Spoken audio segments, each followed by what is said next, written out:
Hello, നമ്മളിന്ന് വരയ്ക്കാൻ പോകുന്നത് ഒരു ഈഗിള് പറന്നു പോകുന്ന പിക്ചറാണ് വരയ്ക്കുന്നത്. ഈഗിളിൻ്റെ കഥ അറിയാമല്ലോ. ഈഗിൾ എങ്ങനെയാണ്? ഈഗിള് കുറച്ച് വർഷങ്ങൾ അത് ജീവിച്ച് കഴിയുമ്പോൾ അതിൻ്റെ ശരീരം കൊണ്ടങ്ങ് വളരും. അതിന് നന്നായിട്ട് മാംസമൊക്കെ വച്ച് പിന്നെ ഈഗിളിന് പറക്കാൻ കഴിയത്തില്ല. ആ സമയത്ത് ഈഗിൾ എന്ത് ചെയ്യുമെന്നറിയാമോ? ഈഗിള് സ്വന്തം ശരീരത്തിൽ നിന്ന് അതിൻ്റെ തൂവലുകളെല്ലാം ഇങ്ങനെ കുത്തിപ്പറിച്ച് കളയും. ഈഗിൾ ശരീരത്തിൽ നിന്ന് ഇങ്ങനെ തൂവല് പറിച്ച് കളഞ്ഞിട്ട് ഈഗിള് പിന്നെ കുറച്ച് കാലത്തേക്ക് ഒരു 2-3 മാസത്തേക്ക് ഈഗിള് ഭക്ഷണമൊന്നും കഴിക്കാതെ കിടക്കും. എന്ന് പറഞ്ഞാൽ ഈഗിളിൻ്റെ ശരീരം ഫുള്ള് രക്തമായിരിക്കും. അതങ്ങ് പഴുത്ത് വ്രണമായി പിന്നെ ഈഗിളിന് പറക്കാനൊക്കത്തില്ല, ആഹാരം കഴിക്കാനൊക്കത്തില്ല.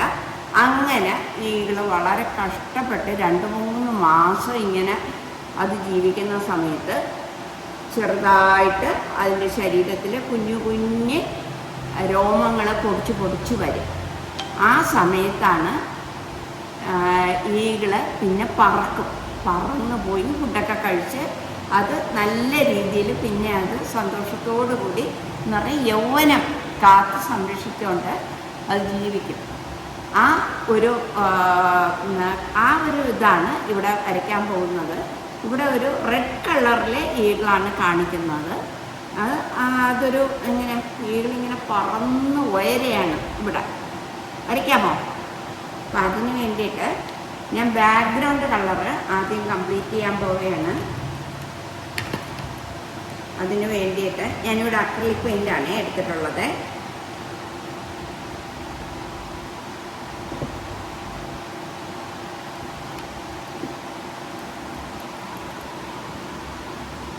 ബ്ലാക്ക് കളർ എടുക്കാം. ബ്ലാക്ക് കളർ എടുത്തിട്ട് ആ പിക്ചർ ഞാനിവിടെ വരയ്ക്കുകയാണ്. ആദ്യം ഈഗിളിൻ്റെ തല വരയ്ക്കുകയാണ്.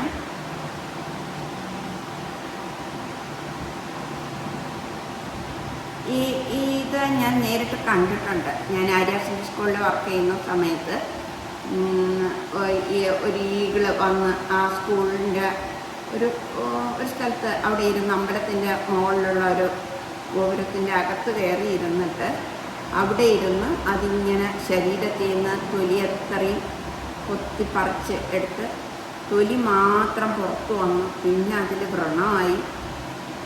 പിന്നെ അത് വളരെ കഷ്ടപ്പെട്ട് അത് ജീവിക്കുന്നതും കുറേ കാലം കഴിയുമ്പം അതിലെ കുഞ്ഞു കുഞ്ഞ് ഈ ചിറകുകൾ അതിന് മുളച്ചു വരികയും ആ സമയത്താണ് ഈഗിളെ പറന്ന് പൊങ്ങി പോകുന്നത് ഞാൻ കണ്ടിട്ടുണ്ട്. ആ ഒരു ഐഡിയ അനുസരിച്ചാണ് ഇവിടെ ചെയ്യുന്നത്. ഇവിടെ ആ രക്തമൊക്കെ വാർന്ന് വീഴുന്ന ഒരു സ്റ്റൈലാണ് കാണിച്ചിട്ടുള്ളത്. പക്ഷെ ഇത് ഒറിജിനലായിട്ട് എടുക്കാനൊക്കത്തില്ല. ഇത് നമ്മളുടെ ഭാവനയ്ക്കനുസരിച്ച് വരയ്ക്കുന്ന ഒരു പിക്ചറായിട്ട് നമുക്കിതിനെ കാണാം.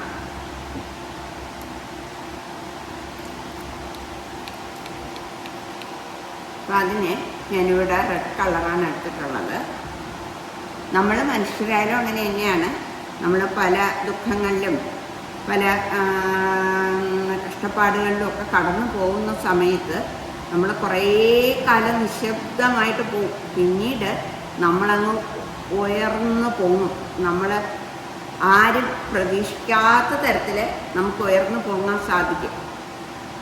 അപ്പോൾ നമുക്ക് ഈ ഈഗിളിൻ്റെ കഥ തന്നെയാണ് അതിൽ ബെസ്റ്റ് ഉദാഹരണം.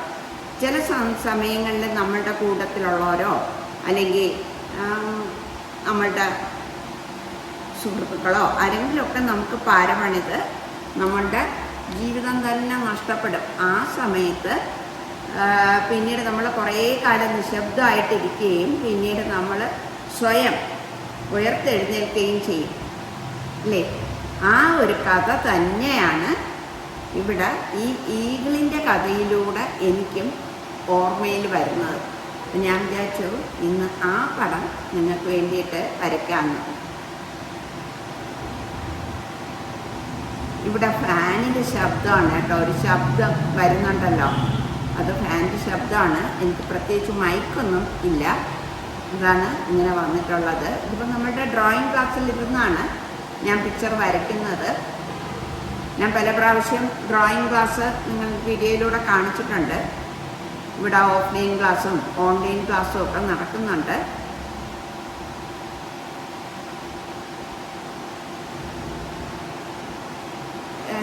ഞാനിവിടെ വരയ്ക്കാൻ വേണ്ടിയിട്ട് എടുത്തിട്ടുള്ളത് അക്രിലിക് പെയിൻ്റാണ് കേട്ടോ. ഇത് വാട്ടർ കളർ ചെയ്യുന്ന ഇതാണെങ്കിലും ഞാനിവിടെ കുറച്ച് ഒരു എഫക്റ്റ് കൂട്ടുന്നതിന് വേണ്ടിയിട്ട് അക്രിലിക് പെയിൻറ്റ് തന്നെയാണ് എടുത്തിട്ടുള്ളത്. ഇത് വളരെ സിമ്പിളായിട്ട് ചെയ്യാനൊക്കുന്ന ഒരു പിക്ചറാണ്. അപ്പം നിങ്ങൾ കൂട്ടുകാരും ഇത് നോക്കിയിട്ട് ഇത് ചെയ്യുക. വെക്കേഷൻ സമയമാണല്ലോ, അപ്പോൾ എല്ലാവർക്കും ഒന്ന് ട്രൈ ചെയ്യാമല്ലോ.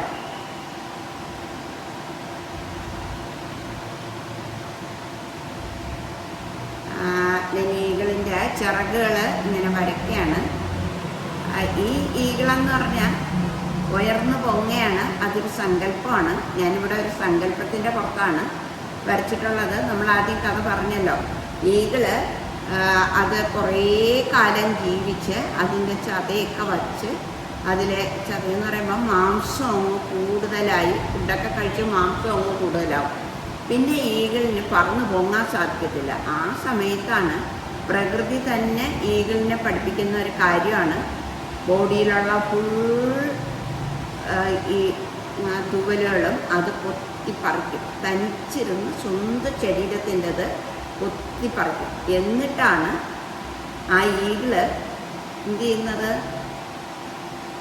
കുറേ കാലം പട്ടിണി കിടക്കും. വെള്ളം പോലും കുടിക്കത്തില്ല. അതങ്ങ് വയ്യാണ്ടങ്ങ് കിടക്കും.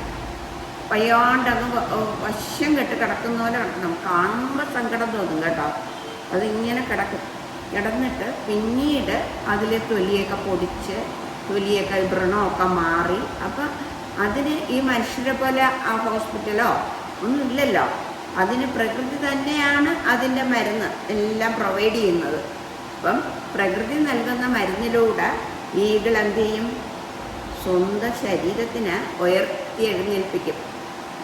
ആ കഥയാണ് ഞാനിവിടെ നിങ്ങൾക്ക് വേണ്ടി പറഞ്ഞിട്ട് ഞാൻ വിചാരിച്ചു ആ പിക്ചർ തന്നെ ഇവിടെ വരയ്ക്കാമെന്ന്.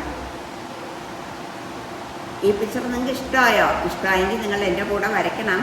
പിന്നെ വേറൊരു കാര്യം, നിങ്ങൾ എന്ത് ചെയ്യണം, ഇതിന് നിങ്ങളുടെ കൂട്ടുകാർക്ക്, മറ്റുള്ള കൂട്ടുകാർക്ക് വേണ്ടി എത്തിക്കാൻ വേണ്ടിയിട്ട് ഇത് ഷെയർ ചെയ്ത് കൊടുക്കണം. പിന്നെ നിങ്ങൾക്ക് ഇഷ്ടമായി എന്നുണ്ടെങ്കിൽ ഇത് വീണ്ടും വീണ്ടും ഈ നമ്മുടെ ചാനൽ കാണുന്നതിന് വേണ്ടിയിട്ട് നിങ്ങൾ ഇത് സബ്സ്ക്രൈബ് ചെയ്യും വേണം കേട്ടോ. നമ്മുടെ ഡ്രോയിങ് ക്ലാസ്സിൽ പഠിക്കാൻ വന്നുകൊണ്ടിരിക്കുന്ന കുട്ടികളുണ്ടല്ലോ, അവരിപ്പോഴും എല്ലാ കുട്ടികളും, മിക്കവാറും എല്ലാ കുട്ടികളും കുറച്ചൊക്കെ ബേസിക് പഠിച്ചതിന് ശേഷം ക്യാൻവാസ് പെയിൻറ്റിങ് സ്റ്റാർട്ട് ചെയ്യാണ്. എന്ന് പറഞ്ഞാൽ അവരെ ബേസിക് പഠിപ്പിക്കാതെയൊന്നുമില്ല, പൂർണ്ണമായിട്ടും ബേസിക് തറവിച്ച് തന്നെ പോവും. പിന്നെ അവർക്ക് ആദ്യമേ തന്നെ ഒരു കോൺഫിഡൻസ് ലെവൽ കൂട്ടാനും ഒരു എക്സിബിഷനൊക്കെ ചെയ്യാനും ഒക്കെ വേണ്ടിയിട്ട് ആണ് ഇങ്ങനെ ക്യാൻവാസ് പെയിൻറ്റിങ്ങും കൂടി പഠിപ്പിക്കുന്നത്. പിന്നെ ഇവിടെ oil paint, water colour, acrylic paint, poster colour, Indian ink എല്ലാ വർക്കുകളും പഠിപ്പിക്കുന്നുണ്ട്. ബേസിക്കിലുള്ള ക്രയോൺസ് തൊട്ട് സ്റ്റാർട്ട് ചെയ്യും. ഇനി നമ്മൾ ഇതിൻ്റെ ഒരു ഔട്ട്ലൈനായിട്ട് ഞാൻ ഈഗിൾ ഇങ്ങനെ പറന്ന് പൊങ്ങുന്നതായിട്ട് സങ്കല്പത്തിൽ വരച്ചിട്ട് ഇനി ബാക്ക്ഗ്രൗണ്ടായിട്ട് ബ്ലാക്ക് കളർ കൊടുക്കുകയാണ്. അതിന് ഞാൻ കുറച്ച് വലുതായിട്ടുള്ള ഒരു ബ്രഷ് എടുക്കാൻ പോവുകയാണ്.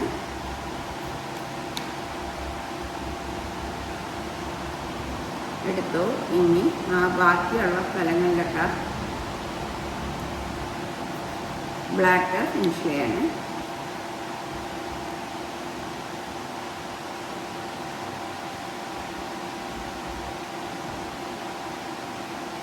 ഈ ബാക്കിയുള്ള പോയിന്റുകളുണ്ടല്ലോ, ഒരു സ്കൈയിലോട്ട് ഉയർന്നു പൊങ്ങയാണ്. അതൊരു രാത്രിയുള്ള സ്കൈ ആയതുകൊണ്ടാണ് ഈ ബ്ലാക്ക് ഇതായിട്ട് കാണുന്നത്. അവിടെയും ഇങ്ങനെ ആ ഒരു തിളങ്ങി നിൽക്കുകയാണ് ഈഗിളിൻ്റെ ബോഡിയിലുള്ള ആ കളറുകൾ. അത്രയും കഠിനമായിട്ട് അത് കൊത്തിപ്പറിച്ച് അതിൻ്റെ ശരീരമൊക്കെ കൊത്തിപ്പറിച്ച് അത് ഉയർത്തെഴുന്നേക്കാൻ വേണ്ടിയിട്ടാണ് അങ്ങനെ ശരീരത്തിലുള്ള എല്ലാ രോമങ്ങളും തുവലുകളും ഒക്കെ അത് കൊത്തിപ്പറിച്ച് കളയുന്നത് ഞാൻ കണ്ടിട്ടുണ്ട്. സ്കൂളിലായിരിക്കുന്ന സമയത്ത് ഞാൻ കണ്ടിട്ടുണ്ട്. ഒരു സമയത്ത് ഏകദേശം ഒരു 8 വർഷത്തിന് മുൻപ് ഒരു 2-3 ഈഗിൾ, 2 എണ്ണമാണെന്ന് തോന്നുന്നു, ഈഗിൾ വന്ന് അവിടെ ഇരുന്ന് ഇങ്ങനെ ശരീരത്തിലെ രോമങ്ങളെല്ലാം കുത്തി പറിച്ചെടുത്ത് കളയുന്ന കണ്ടു. പിന്നീട് അപ്പോഴും ഞാൻ കരുതുന്നതിന് വേണ്ടിയിട്ടാണ് ഇങ്ങനെ ചെയ്യുന്നതെന്ന് ഞങ്ങൾ അതിശയത്തോടെ നോക്കുമായിരുന്നു. പിന്നീടാണ് മനസ്സിലായത് ഇതാണ് പ്രോസസ്സ് എന്നുള്ളത്. ഇത് പ്രകൃതി തന്നെ അവർക്ക് നിശ്ചയിച്ച് കൊടുത്തിട്ടുള്ള ഒരു കാര്യമാണ് ഇങ്ങനെ ചെയ്യേണ്ടത്.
ഹലോ, നമ്മളിന്ന് വരയ്ക്കാൻ പോകുന്നത് ഒരു ഈഗിള് പറന്നു പോകുന്ന പിക്ചറാണ് വരയ്ക്കുന്നത്. ഈഗിളിൻ്റെ കഥ അറിയാമല്ലോ. ഈഗിൾ എങ്ങനെയാണ്? ഈഗിള് കുറച്ച് വർഷങ്ങൾ അത് ജീവിച്ച് കഴിയുമ്പോൾ അതിൻ്റെ ശരീരം കൊണ്ടങ്ങ് വളരും. അതിന് നന്നായിട്ട് മാംസമൊക്കെ വച്ച് പിന്നെ ഈഗിളിന് പറക്കാൻ കഴിയത്തില്ല. ആ സമയത്ത് ഈഗിൾ എന്ത് ചെയ്യുമെന്നറിയാമോ? ഈഗിള് സ്വന്തം ശരീരത്തിൽ നിന്ന് അതിൻ്റെ തൂവലുകളെല്ലാം ഇങ്ങനെ കുത്തിപ്പറിച്ച് കളയും. ഈഗിൾ ശരീരത്തിൽ നിന്ന് ഇങ്ങനെ തൂവല് പറിച്ച് കളഞ്ഞിട്ട് ഈഗിള് പിന്നെ കുറച്ച് കാലത്തേക്ക് ഒരു 2-3 മാസത്തേക്ക് ഈഗിള് ഭക്ഷണമൊന്നും കഴിക്കാതെ കിടക്കും. എന്ന് പറഞ്ഞാൽ ഈഗിളിൻ്റെ ശരീരം ഫുള്ള് രക്തമായിരിക്കും. അതങ്ങ് പഴുത്ത് വ്രണമായി പിന്നെ ഈഗിളിന് പറക്കാനൊക്കത്തില്ല, ആഹാരം കഴിക്കാനൊക്കത്തില്ല. അങ്ങനെ ഈഗിള് വളരെ കഷ്ടപ്പെട്ട് 2-3 മാസം ഇങ്ങനെ അത് ജീവിക്കുന്ന സമയത്ത് ചെറുതായിട്ട് അതിൻ്റെ ശരീരത്തിൽ കുഞ്ഞു കുഞ്ഞ് രോമങ്ങൾ പൊടിച്ച് വരും. ആ സമയത്താണ് ഈഗിള് പിന്നെ പറന്ന് പോയി ഫുഡൊക്കെ കഴിച്ച് അത് നല്ല രീതിയിൽ പിന്നെ അത് സന്തോഷത്തോടു കൂടി എന്ന് പറഞ്ഞാൽ യൗവനം കാത്ത് സംരക്ഷിച്ചുകൊണ്ട് അത് ജീവിക്കും. ആ ഒരു ഇതാണ് ഇവിടെ വരയ്ക്കാൻ പോകുന്നത്. ഇവിടെ ഒരു റെഡ് കളറിലെ ഈഗിളാണ് കാണിക്കുന്നത്. അതൊരു ഈഗിളിങ്ങനെ പറന്ന് ഉയരെയാണ് ഇവിടെ. വരയ്ക്കാമോ? അപ്പം അതിന് വേണ്ടിയിട്ട് ഞാൻ ബാക്ക്ഗ്രൗണ്ട് കളറ് ആദ്യം കംപ്ലീറ്റ് ചെയ്യാൻ പോവുകയാണ്. നമുക്ക് ഇവിടെ ഏത് തരത്തിലുള്ള അക്രിലിക് പെയിൻറ്റ് ഉപയോഗിക്കാം. കുപ്പിയിലുള്ളതോ ബോട്ടിലുള്ളതോ അതല്ല ട്യൂബ് പേസ്റ്റ്, ഇവിടെയുള്ള ഞാൻ എടുത്തിട്ടുള്ളതുപോലെ ട്യൂബ് പേസ്റ്റ് ആയിട്ടുള്ളതോ ഏത് തരത്തിലുള്ള കളർ വേണമെങ്കിലും നിങ്ങൾക്ക് ഉപയോഗിക്കാം. ആദ്യം ഞാൻ ബ്ലാക്ക് എടുത്തിട്ട് ഔട്ട്ലൈൻ കൊടുക്കുകയാണ്. നിങ്ങളും എൻ്റെ ഒപ്പം തന്നെ ചെയ്യുക. നിങ്ങൾക്ക് നേരിട്ട് ഔട്ട്ലൈൻ കൊടുക്കാനൊക്കുന്നില്ല എന്ന് തോന്നുന്നുണ്ടെങ്കിൽ ഒരു പെൻസിൽ കൊണ്ട് ആദ്യം വരച്ചതിന് ശേഷം ഇതുപോലെ കളർ കൊടുത്ത് ചെയ്താലും മതിയാകും. നല്ല കോൺഫിഡൻസ് ഉണ്ടെങ്കിൽ, ഇതൊരു സിമ്പിൾ പിക്ചറാണ്, അപ്പോഴേ കോൺഫിഡൻസ് ഉണ്ടെങ്കിൽ എൻ്റെ കൂടെ ചെയ്യാം.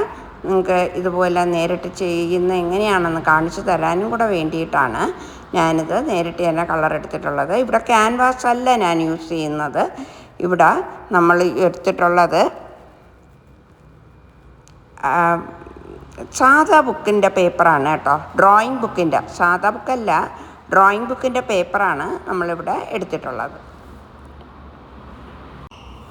ആദ്യം നമ്മൾ ഔട്ട്ലൈൻ കൊടുത്തതിന് ശേഷം അതിനകത്ത് റെഡ് കളർ കൊണ്ട് ഇതുപോലെ അപ്ലൈ ചെയ്ത് ഫിനിഷ് ചെയ്യുക. റെഡ് കളർ ഒരു കളർ മാത്രമല്ല നമ്മൾ ഉപയോഗിക്കുന്നത്, 2 തരത്തിലുള്ള റെഡ് കളർ ഉപയോഗിക്കുന്നുണ്ട്. ഇത് ഡാർക്കായിട്ടുള്ള റെഡും മറ്റത് ലൈറ്റായിട്ടുള്ള റെഡും ആണ്. എന്ത് കളർ കുറച്ച് അങ്ങോട്ടോ ഇങ്ങോട്ടോ മാറ്റം ഉണ്ടായെങ്കിലും വലിയ കുഴപ്പമൊന്നും ഉണ്ടാവാൻ പോകുന്നില്ല. പിന്നെ ബ്ലാക്ക് എടുത്തിട്ട് ബാക്കി ഫിനിഷ് ചെയ്യാനായിട്ട് കിടക്കുന്ന ഭാഗങ്ങൾ ഫുള്ളും ബ്ലാക്ക് കൊണ്ട് ഫില്ല് ചെയ്യാണ്. ഞാനിത് വളരെ സ്പീഡിൽ ചെയ്യുന്നതായിട്ട് നിങ്ങൾക്ക് തോന്നില്ല, അതിന് സ്പീഡ് കൂട്ടിയിട്ടിരിക്കുന്നതാണ്. നിങ്ങൾക്കിതിൽ സ്പീഡ് കൂടുതലായിട്ട് തോന്നുന്നുണ്ടെങ്കിൽ ഇതിനെ സ്ലോ സ്പീഡിൽ യൂട്യൂബിൽ കയറി സ്ലോ സ്പീഡിൽ അഡ്ജസ്റ്റ് ചെയ്തിട്ട് നിങ്ങൾ കാണുക. എന്നിട്ട് ഇതിനോടൊപ്പം തന്നെ വരച്ച് കംപ്ലീറ്റ് ചെയ്യുകയും ചെയ്യുക. എന്നിട്ട് നമ്മളുടെ വാട്സപ്പ് ഗ്രൂപ്പിലേക്ക് ഇത് സെൻഡ് ചെയ്യുക. നമ്മൾ ഇവിടെ പഠിക്കുന്ന കുട്ടികൾക്ക് ഓഫ്ലൈൻ ക്ലാസ്സും ഓൺലൈൻ ക്ലാസ്സും ഇവിടെ അവൈലബിളാണ്. ധാരാളം കുട്ടികൾ ഇവിടെ ചേർന്ന് പഠിക്കുന്നുണ്ട്. എന്തായാലും ഇത് കംപ്ലീറ്റ് ചെയ്ത് ഇതുപോലെ നല്ല സ്പീഡിൽ തന്നെ കംപ്ലീറ്റ് ചെയ്യാൻ ശ്രമിക്കുക. ഞാൻ ഇതൊരു 1 മണിക്കൂർ എടുത്ത് ചെയ്ത, 1 മണിക്കൂർ എടുത്തിട്ടില്ല, ഒരു 50 മിനിറ്റ് എടുത്ത് ചെയ്ത പിക്ചറാണ് ഇത്. ഇത് നല്ല സ്പീഡിലാണ് ഇതിവിടെ അപ്ലോഡ് ചെയ്തിട്ടുള്ളത്. അത് നിങ്ങൾക്ക് മനസ്സിലാവുമല്ലോ അല്ലേ? ഇനി നമുക്ക് ആ ചിറകിൻ്റെ ഭാഗത്തിലുള്ള എല്ലാ ബ്ലാക്ക് കളറുകളും നമുക്കിതുപോലെ അപ്ലൈ ചെയ്യാം. ഇതിലെ പല കളറിൻ്റെ പേരുകൾ പറഞ്ഞിട്ട് കൺഫ്യൂഷൻ ഉണ്ടാക്കുന്നില്ല. Black, red, light red, dark red ഇങ്ങനെയുള്ള പേരുകളെ ഞാൻ പറയുന്നുള്ളൂ. അപ്പോൾ മിക്ക കൂട്ടുകാരും എന്നോട് മെസ്സേജ് അയച്ച് ചോദിക്കാറുണ്ട് ഇതിലേത് റെഡാണ് വേണ്ടത്, ഇതേതാണെന്നൊക്കെ. ഇത് ഒരു ലൈറ്റായിട്ടുള്ള ഒരു റെഡാണ്. നിങ്ങളുടെ കയ്യിൽ ഏതാണോ ഉള്ളത് അതങ്ങ് അപ്ലൈ ചെയ്താൽ മതിയാവും കേട്ടോ. നമ്മൾ മാർക്കറ്റിൽ കിട്ടുന്ന പല മെറ്റീരിയലുകളും പല കളർ ക്വാളിറ്റിയിലാണ് നമ്മൾ കാണുന്നത്. അതുകൊണ്ട് നിങ്ങൾ ഇതിനെ ചൊല്ലി നിങ്ങൾ വറീഡാവേണ്ട ആവശ്യമില്ല. വളരെ നല്ല മിടുക്കനും മിടുക്കികളും ഒക്കെ ആയിട്ട് ഇത് വരച്ച് ഫിനിഷ് ചെയ്യുക. ഇപ്പം നമ്മൾ ലൈറ്റായിട്ടുള്ള കളറുകളും കൂടെ അപ്ലൈ ചെയ്തിട്ടുണ്ട്. ഇനി വീഡിയോയിൽ ടീച്ചർ വരയ്ക്കുന്നതും കൂടി കാണുന്ന രീതിയിൽ, ടീച്ചറിനെ കൂടി കാണുന്ന രീതിയിലാണ് ഫോക്കസ് ചെയ്തിട്ടുള്ളത്. ഇപ്പോൾ ഞാനൊരു ഡാർക്ക് യെല്ലോ കളറ് എടുത്തിട്ടുണ്ട്. അതിൽ കളറിൻ്റെ പേരൊന്നും ഞാൻ പറയുന്നില്ല. ഡാർക്ക് യെല്ലോ കളറ്, ഇതിപ്പോൾ ഒരു ലൈറ്റ് യെല്ലോ കളറാണ് ഇപ്പോൾ എടുത്തിട്ടുള്ളത്. അതിൻ്റെ ഒരു എഫക്റ്റ് കാണിക്കുന്നതിന് വേണ്ടിയിട്ടാണ്. ഇങ്ങനെ പറന്നുയരെയാണ്, ഒരു തീ പോലെ അത് പ്രകാശിക്കുന്ന രീതിയിലാണ് ആ ബേഡ് പറന്നുയരുന്നത്. അതിൻ്റെ ഒരു എഫക്റ്റ് കാണിക്കുന്നതിന് വേണ്ടിയാണ് ഇവിടെ ചെയ്തിട്ടുള്ളത്. ഇവിടെ ഇപ്പോഴ് വൈറ്റ് കളറെടുത്തും കുറച്ച് കളറ് അവിടെ ഇവിടെയൊക്കെ അപ്ലൈ ചെയ്യുന്നുണ്ട്. ഇനി ബ്ലാക്ക് എടുത്തിട്ട് നമുക്ക് എവിടെയെങ്കിലുമൊക്കെ ബ്ലാക്ക് ഫില്ല് ചെയ്യാതെ വിട്ടുപോയിട്ടുണ്ടെങ്കിൽ ആ സ്ഥലമൊക്കെ നമുക്ക് ഫില്ല് ചെയ്ത് റെഡിയാക്കി എടുക്കാം. ഇനി എല്ലാവരും അവരവരുടെ പേരെഴുതി സൈൻ ചെയ്യുക. ഞാനും എൻ്റെ ചന്ദ്രിക എസ് കുമാർ എന്നുള്ള പേരെഴുതി സൈൻ ചെയ്തു. ഇന്ന് 19/12/2025 ഞാൻ ആ ഡേറ്റ് ഇടുകയാണ്. ഇന്നത്തെ ദിവസം വളരെ പ്രധാനപ്പെട്ട ഒരു ദിവസമാണ്. നമുക്ക് പല കാര്യങ്ങളും മാനിഫെസ്റ്റ് ചെയ്യാനും നമ്മളുടെ ഉയർച്ചയും ഉന്നതിക്കും ഒക്കെ വേണ്ടിയിട്ടുള്ള ഡേ ആണ്. അതുകൊണ്ടാണ് ഇന്ന് ഈ പിക്ചർ വരച്ചിട്ടുള്ളത്. ഈ വീഡിയോ നിങ്ങൾക്ക് ഇഷ്ടമായെങ്കിൽ സബ്സ്ക്രൈബ് ചെയ്യുക, ഷെയർ ചെയ്യുക. Thank you.